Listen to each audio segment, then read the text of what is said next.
बिस्मिल्लाहिर्रहमानिर्रहीम। अस्सलाम वालेकुम स्टूडेंट्स, मैं हूं शहरियार अली, आपका फिजिक्स टीचर।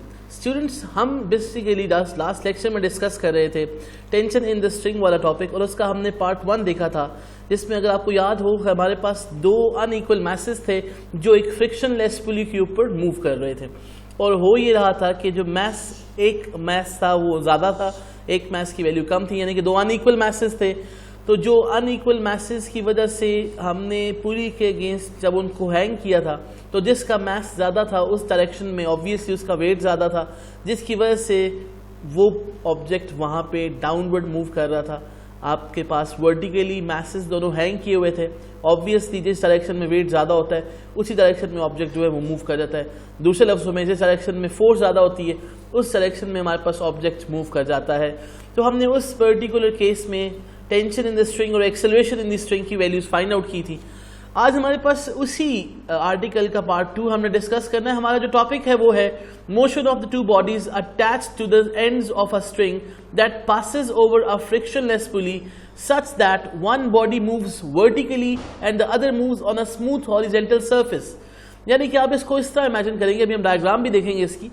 फर्क पहले आप ऑब्जर्व करो क्या है। पहले हमने कहा था फ्रिक्शनलेस पुली के साथ दोनों मैसेज वर्टिकली हैंग किए हुए हैं। आज हमारे पास एक मैस को वर्टिकली हैंग किया हुआ है और दूसरा मैस हॉरिजॉन्टल स्मूथ सरफेस पे पड़ा हुआ है। यानी कि सपोज कर लो कि आपके पास जिस तरह एक टेबल होता है, एक ऑब्जेक्ट वहां पड़ा हुआ है और उस टेबल के कॉर्नर पे कोई पुली लगी हुई है और उस पुली के साथ नीचे कोई दूसरा मैस हैंग किया हुआ है। ऑब्वियसली ये सारा कुछ किसी स्ट्रिंग के साथ, किसी रोप के साथ किया हुआ होगा। तो यार डायग्राम देख सकते हो आप अपनी स्क्रीन्स के ऊपर। हमारे पास एक टेबल के ऊपर देखो एक मैस बी पड़ा हुआ है और एक हमारे पास मैस ए है जो हमने हैंग किया हुआ है। बी जो है वो हॉरिजॉन्टल स्मूथ सरफेस के ऊपर रिजाइड करता है, पड़ा हुआ है इस वक्त, और जो मैस ए है वो हमने वर्टिकली हैंग किया हुआ है। और ये मेरा पॉइंटर देखिएगा, यहाँ पे आपके पास फ्रिक्शनलेस पुली है और ये जो रोप है इसने इन दोनों मैसेज को आपस में कनेक्ट किया हुआ है। अब ये पूरा सिस्टम बन गया। आपको याद होगा कि पिछले बार हमने कहा था कि ऐसा सिस्टम जिसमें दो मैसेज वर्टिकली हैंग किए जाते हैं किसी भी स्ट्रिंग के साथ, उसको हम एटवुड मशीन का नाम देते हैं। तो यहाँ देखिएगा, अब आपके पास हम इसकी कैलकुलेशंस करने वाले हैं।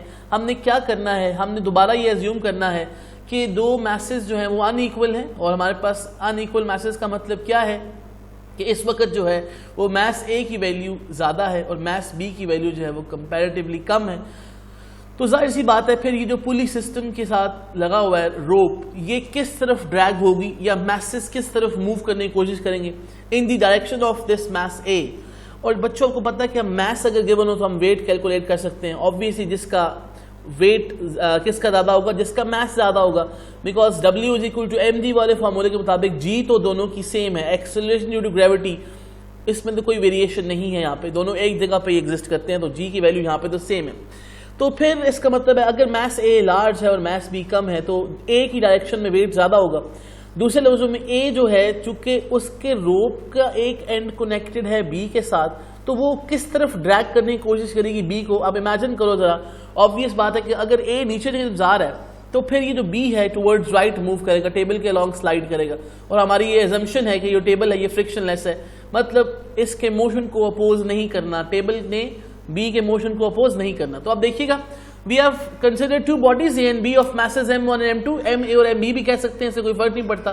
सिंबॉलिक रिप्रेजेंटेशन आपकी मर्जी की होती है, लेकिन जो आप यूज करते हो फिर थ्रू आउट द कैलकुलेशन वो यूज करनी होती है, इस बात को याद रखिएगा। सो हमारे पास दो मैसेज है m1 m2 हमने कह दिया, मैस ए को हमने m1 कह दिया, mass of the body B को m2 कह दिया, और ये स्ट्रिंग के साथ जो कि इनएक्सटेंसिबल है। अच्छा, यहाँ पे इनएक्सटेंसिबल की बात मैंने पहले भी बताई थी।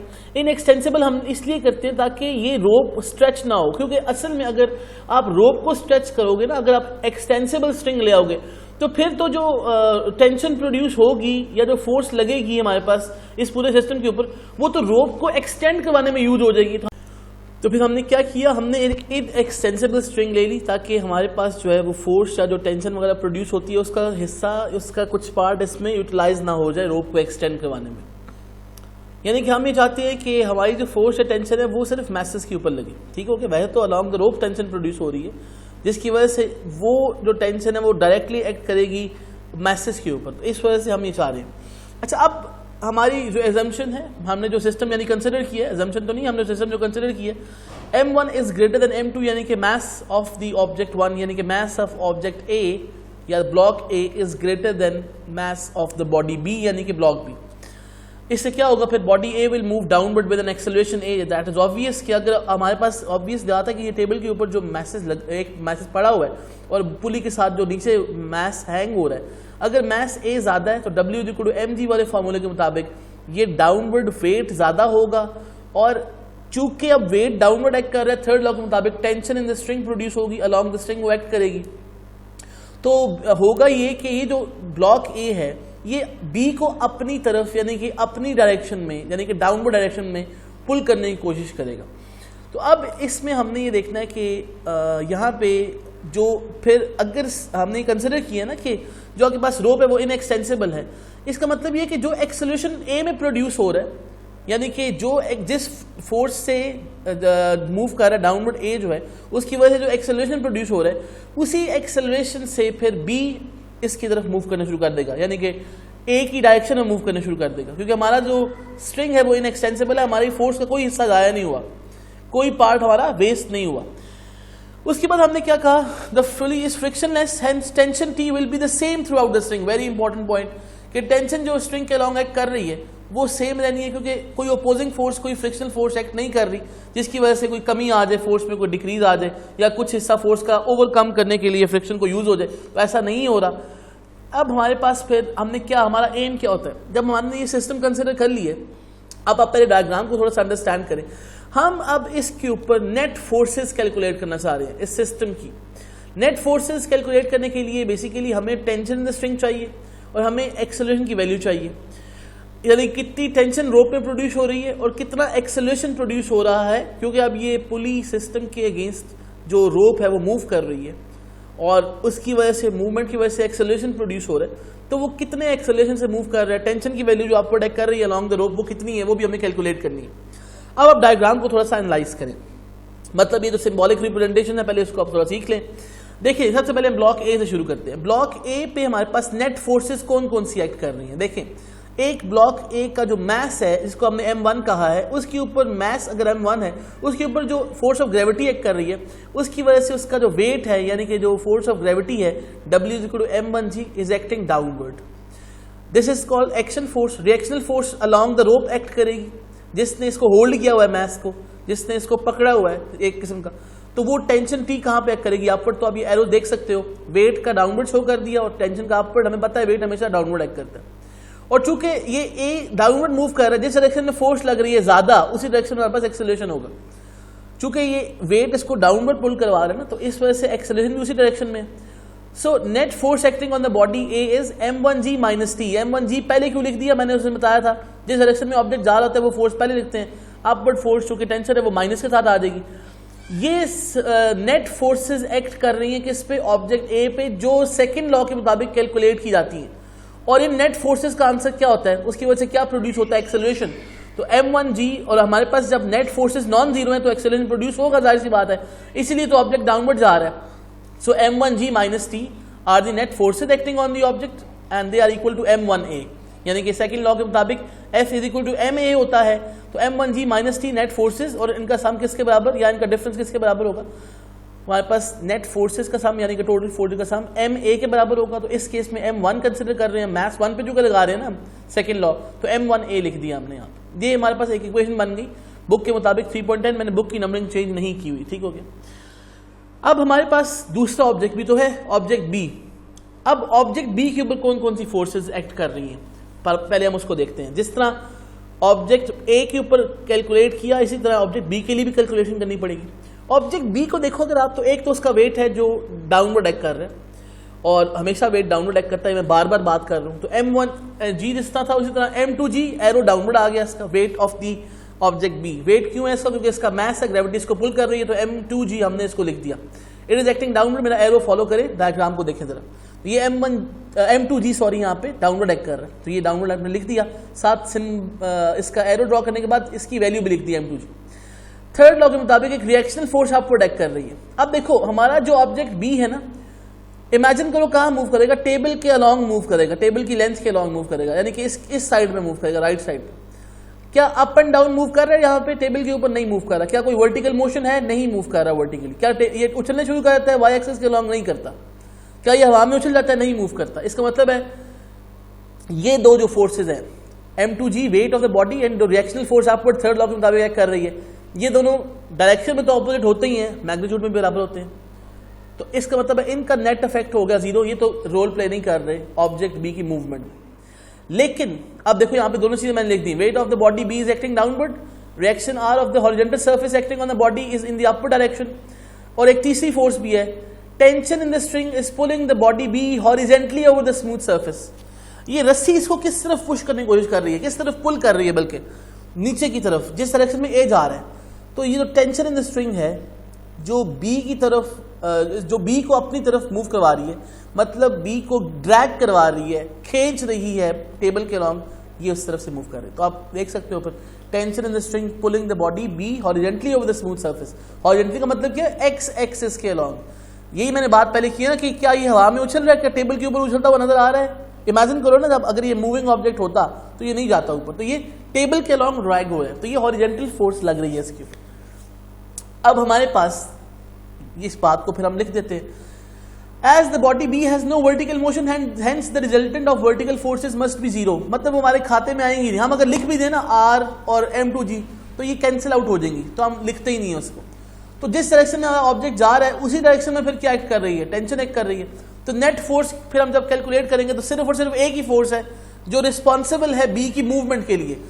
हम वो फोर्स लिखेंगे जो रिस्पॉन्सिबल है बी की मूवमेंट के लिए along the surface of the table. तो हमारे पास यहाँ पे फिर T is equal to m2a 3.11। देखो जरा, according to second law net forces सिर्फ एक ही एक्ट कर रही है, T एक्ट तो m2g और r भी कर रही थी, वो कैंसिल आउट हो जाएंगी। मतलब m2g माइनस r लिख दोगे आप तो वो तो एक दूसरे को कैंसिल आउट कर देंगी।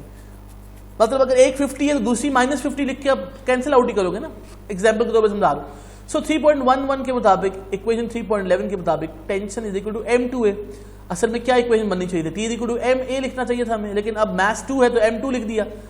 और याद रखो कि ये दोनों आपस में कनेक्टेड है, a और b। तो एक्सेलरेशन a2 नहीं लिखोगे आप, उसी एक्सेलरेशन से ये ऑब्जेक्ट मूव कर रहा है b वाला, जिस एक्सेलरेशन से a मूव कर रहा था, क्योंकि इन एक्सटेंसिबल स्ट्रिंग हमने कंसिडर किया।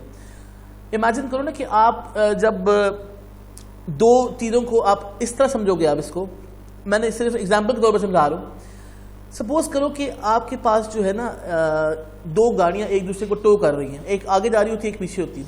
जिस स्पीड से आगे वाली गाड़ी जा रही होती है ना, अगर हमारी वो जो रोप है, इमेजिन करो जरा आप, अगर वो स्ट्रेच नहीं हो रही, एक्सटेंड नहीं हो रही, वो खिंची हुई है, उसमें स्ट्रेट टेंशन प्रोड्यूस हो रही है, तो पिछली गाड़ी भी एग्जैक्टली सेम स्पीड के साथ मूव करती है, यानी कि सेम एक्सेलरेशन। और कभी आप देखते हो कि जैसी वो रोप आगे पीछे होती है तो वो गाड़ी आगे पीछे भी हो जाती है, उसकी एक्सेलरेशन चेंज हो जाती है। इसको इस तरह इमेजिन कर सकते हो आप। तुम्हारे पास T इक्वल टू m2a, ये इक्वेशन 3.11 आ गई। मतलब net forces acting on the body is this. ये तो हमने इंडिविजुअली कैलकुलेट किया ना, हम तो पूरे सिस्टम की बात करना चाह रहे हैं। हमने एक ही कैलकुलेट कर ली 3.10 इक्वेशन, पिछली स्लाइड में देखो जाके ये वाली, और हमने कैलकुलेट कर लिया बी के ऊपर नेट फोर्सेज। ये तो इंडिविजुअल मैसेज की बात की, नेट फोर्सेज की बात की इंडिविजुअल मैसेज पे। लेकिन हमारा सिस्टम जो है, हम तो उसकी टेंशन और एक्सेलरेशन फाइंड करना चाह रहे हैं, वो कैसे आएगी? अब देखो फिर उसके लिए हमने क्या किया, expression for the acceleration of the system की बात करनी है हमने। आपने हेडिंग्स देख के एग्जाम में लिखना है, अपने पेपर को प्रोमिनेंट बनाना है, अपने क्वेश्चन को प्रोमिनेंट करना है, एग्जामिनर खुश हो जाए देख के। ये ना हो कि एग्जामिनर देखे कोई पता ही नहीं है, ना किसी का सार है ना किसी का पैर है क्वेश्चन का, तो हेडिंग देख के प्रॉपर लिखते होते हैं। अब एडिंग बोथ इक्वेशंस 3.10 3.11, यानी कि जो हमने अभी इक्वेशंस डिराइव की है ना नेट फोर्सेज वाली, इनको सिंपल वर्ड्स में ऐड कर दो। क्या फाइंड करने के लिए? सिस्टम का एक्सेलरेशन फाइंड करने के लिए। अब हमारे पास फिर m1g माइनस टी, m1a ये हमने दोबारा लिख दी मैंने इक्वेशन 3.10 ताकि आपको आसानी से समझ आ सके, और 3.11 को मैंने दोबारा लिख दिया m2a। 3.10 net forces on a, 3.11 net forces on b वाली इक्वेशंस। मैंने क्या कहा, इन दोनों को क्या करना है, ऐड करना है। अब ऐड करने का बेटा असूल याद रखें, ऐड करने का असूल बड़ा आसान है मैथमेटिक्स वाला। लेफ्ट साइड पे ऐड करो, राइट साइड पे ऐड कर दो, स्ट्रेट फॉरवर्ड आंसर इसका आ जाएगा। मतलब लेफ्ट साइड पे क्या लिखा हुआ है 3.10 में, m1g माइनस टी, और 3.11 के लेफ्ट साइड पे क्या लिखा हुआ है t, तो ये दोनों साइड ऐड कर दो। और m1a राइट साइड पे, m2a राइट साइड पे, ये दोनों साइड आपस में ऐड कर दो। तो मैंने यहाँ पे लिख दिया m1g minus T plus T, यानी कि लेफ्ट साइड को लेफ्ट साइड में ऐड कर दिया। Left side of 3.10, left side of 3.1, 111 add होगी, विद देयर साइंस ऐड होगी, ठीक हो गया। m1a प्लस m2a ये भी हमने लिख दिया। अब आगे क्वेश्चन आसान हो गया, t और माइनस टी, ये माइनस टी और plus T cancel out, M1G रह गया इस साइड पे, M1A प्लस M2A, यहाँ पे क्या कॉमन है जरा देखिएगा, मेरा पॉइंटर जहाँ मूव कर रहा है, M1 प्लस M2 और A कॉमन था इसमें, तो ब्रैकेट में M1 प्लस M2 बाहर A आ गया। हमें क्या चाहिए था, ऊपर देखो हमने क्या लिखा है एक्सेलरेशन, तो यहाँ से नजर आ रहा है एक्सेलरेशन A आ गया हमारे पास। A की वैल्यू क्या आ जाएगी, ये वाला M1 प्लस M2 वहाँ जाके डिवाइड हो जाएगा, अभी ये A के साथ मल्टीप्लाई हो रहा है ना, ये पूरी ब्रैकेट मल्टीप्लाई हो रही है, वहाँ जाके डिवाइड हो जाएगी दूसरी साइड पे, तो M1 divided by M1 plus M2 और दूसरी साइड पे M1 के साथ क्या लिखा हुआ है G, तो हमने G लिख दिया। आप इस G को यहाँ पे भी लिख सकते हो, कोई मसला नहीं है इस केस में, लेकिन फिर भी हमने इसको ऐसे लिख दिया M1 divided by M1 plus M2 G। ये एक्सेलरेशन की वैल्यू आ गई। अब हम बात करने वाले हैं expression for the tension in the system. अब हमने कैलकुलेट जब कर लिया एक्सेलरेशन ऑफ द सिस्टम को, याद रखिएगा जिस एक्सेलरेशन से ये पूरे के पूरे जो सिस्टम में मैसेज इन्वॉल्व हैं वो मूव कर रहे हैं, मतलब A ऑब्जेक्ट भी और B ऑब्जेक्ट भी। अब हमने कैलकुलेट करना है टेंशन इन द स्ट्रिंग जो प्रोड्यूस हो रही थी, और याद रखिएगा टेंशन जो थी हमारे पास वो इनएक्सटेंसिबल स्ट्रिंग में प्रोड्यूस हो रही थी। तो टेंशन की वैल्यू यहाँ पे क्या होगी, टेंशन की वैल्यू कैलकुलेट करने के लिए हमने जो एक्सेलरेशन की वैल्यू अभी डिराइव की है उसको हम इंसर्ट कर देंगे 3.11 में। लाजमी नहीं है कि 3.11 में करें, आप 3.10 में भी कर सकते हैं, 3.11 से आसान हो जाती है कैलकुलेशन, और हमें पता है कि हम 3.10 में करें 11 में करें, टेंशन जो आएगी वो हमेशा सेम आंसर आएगा, क्योंकि टेंशन में कहीं लॉस नहीं आ रहा, क्योंकि हम इनएक्सटेंसिबल स्ट्रिंग की बात कर रहे थे। तो अब आपने क्या करना है, इसको पुट कर दें, एक्सेलरेशन की वैल्यू 3.11 में पुट कर दें। आपके सामने मैंने एक्सेलरेशन दोबारा लिख दिया, M1 divide by M1 plus M2 into G, ये सिस्टम का एक्सेलरेशन है। और इसकी वजह से जो ये एक्सेलरेशन क्यों प्रोड्यूस हुआ है, बिकॉज हमारे पास weight of the object A downward act कर रहा था, जिसकी वजह से एक्सेलरेशन प्रोड्यूस हुआ था। अब हमारे पास यहाँ पे रिएक्शनल फोर्स जो है वो टेंशन फोर्स है जो अलॉन्ग द स्ट्रिंग एक्ट कर रही है, तो हमारे पास उसकी वैल्यू कैलकुलेट करनी है, T is equal to M2A, यानी कि 3.11 में पुट करके। मैंने बताया कि 3.10 से भी आ सकती है, लेकिन इससे आसान हो जाती है। तो T is equal to M2A, M2 की वैल्यू एज इट इज रहेगी, एक्सेलरेशन की जगह एक्सेलरेशन की वैल्यू पुट कर देंगे M1 divided by M1 plus M2 into G, ये बन गया M1 M2 divided by M1 plus M2 into G। तो टेंशन का हमारे पास फार्मूला आ गया जो हमने सामने लिख दिया। तो ये हमारे पास वो टेंशन है जो हमारी रोप पे प्रोड्यूस हो रही है और हमारे सिस्टम के ऊपर एक्ट कर रही है। तो ये आपके पास जो है हमारे पास आ गई expressions for the tension in the system. तो ये हमारे पास था जी आज का लेक्चर, होपफुली आपको ये बात समझ आ चुकी होगी। ये आपके पास हमारे पास टेंशन वाला आर्टिकल है वो कंप्लीट हो गया। जो भी क्वेश्चन हो आप मुझसे व्हाट्सएप पे पूछ सकते हैं। थैंक यू वेरी मच, अल्लाह हाफिज़।